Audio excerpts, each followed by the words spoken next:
आदरणीय मेरे प्रिय दोस्तों और भक्तों, आपको एक बार फिर महाभारत के उस एपिसोड में लिए चलता हूं जब शांति वार्ता कौरवों और पांडवों के बीच विफल हो गई। भगवान कृष्ण भी दुर्योधन को समझाकर जब वापस आ गए और वापस आते समय कर्ण से मुलाकात करके श्री कृष्ण ने कर्ण को बताया कि तुम राधेय नहीं हो, तुम कुंती पुत्र हो और तुम पांडवों के ज्येष्ठ भ्राता भी हो। इस नाते तुम अगर दुर्योधन की तरफ से युद्ध ना करके पांडवों को अपना लो तो वह निश्चित ही आपको बड़ा भाई होने के नाते सिर माथे पर उठाएंगे, आपकी इज्जत करेंगे और आपको राज सिंहासन पर भी बैठाने का पूरा प्रयत्न करेंगे। तो दोस्तों, श्री कृष्ण ने वापस उपलब्ध लौटकर पांडवों को पूरी बात बताई तो युधिष्ठिर अपने भाइयों से बोले कि अब तो साफ है कि हमारे पास युद्ध करने के अलावा और कोई भी विकल्प नहीं है, इसलिए हमें अपनी सेना को संगठित कर लेना चाहिए। कौरवों के पास विशाल सैन्य दल है, जबकि हम अपने मित्र राजाओं पर ही पूरी तरह से आश्रित हैं। श्री कृष्ण की सलाह से पांडवों ने अपनी पूरी सेना के 7 विभाग बनाए और हर विभाग का एक सेनापति नियुक्त किया। ये 7 सेनापति थे ध्रुपद, चैकितान, धृष्टद्युम्न, भीम, विराट, सात्यकी और शिखंडी। अंततः सबकी सहमति से धृष्टद्युम्न पांडवों की सेना के सेनाध्यक्ष नियुक्त कर दिए गए। दूसरी तरफ भीष्म पितामह कौरवों की सेना के सेनाध्यक्ष बनाए गए। भीष्म पितामह हस्तिनापुर के राजा और राज्य के प्रति क्योंकि प्रतिज्ञाबद्ध थे, इसलिए भीष्म पितामह ने कौरवों की ओर से लड़ना स्वीकार कर लिया और सेनाध्यक्ष का पदभार संभालते हुए दुर्योधन के सामने अपनी 2 शर्तें रख दी।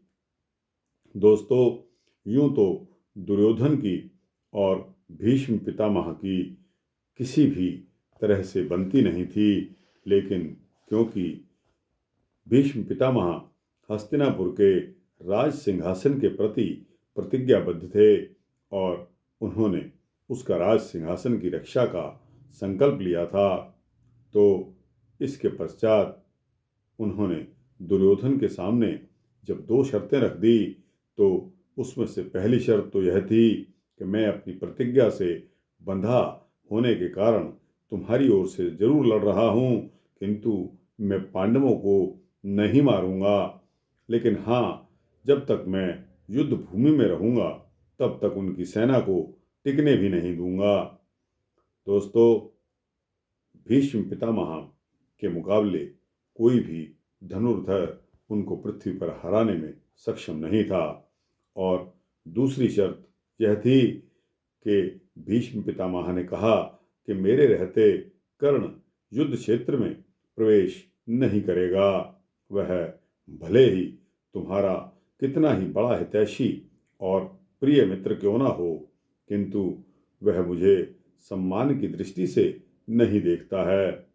दुर्योधन ने सोच विचार के पश्चात भीष्म पितामह की दोनों बातों को मान लिया।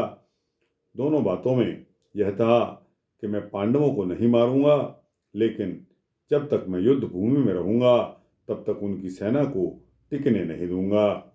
और दोस्तों, दूसरा जो उन्होंने प्रॉमिस करवाया वो कि मेरे रहते कर्ण युद्ध क्षेत्र में प्रवेश नहीं करेगा, वह तुम्हारा कितना ही बड़ा हितैषी और प्रिय मित्र क्यों ना हो। तब दुर्योधन ने सोच विचार के पश्चात भीष्म पितामह की दोनों बातें मान ली। कौरव और पांडव युद्ध की तैयारी अब जोर शोर से करने में जुट गए।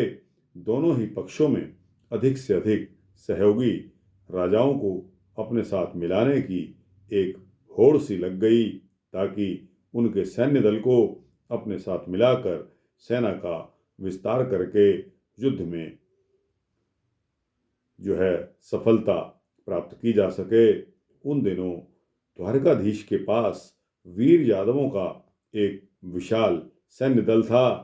द्वारिका के राजा श्री कृष्ण का पांडवों की ओर झुकाव और अर्जुन से उनकी घनिष्ठ मित्रता के चलते सभी भली भांति परिचित थे। इसलिए यह बात निश्चित थी कि श्री कृष्ण युद्ध में पांडवों का ही साथ देंगे। लेकिन फिर भी दुर्योधन के हित चिंतकों ने उन पर दबाव डाला कि वह एक बार श्री कृष्ण से जाकर अवश्य मिलें।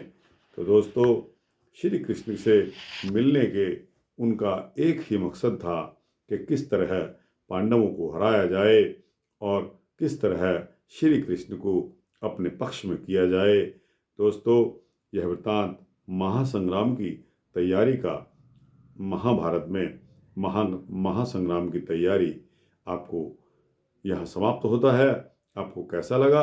अच्छा लगा हो तो इस वृत्तांत को लाइक और शेयर करते हुए अपने दोस्तों, भक्तों, मित्रों, जिज्ञासुओं को भेजना। और दोस्तों, इसी तरह के सूक्ष्म भक्ति वृत्तांत पाने के लिए इस चैनल को सब्सक्राइब कर देंगे तो आपको सारे वृत्तांत समय से मिलते रहेंगे, ऐसी कामना करता हूँ। जय श्री राधे, जय श्री कृष्णा, जय श्री राधे कृष्णा।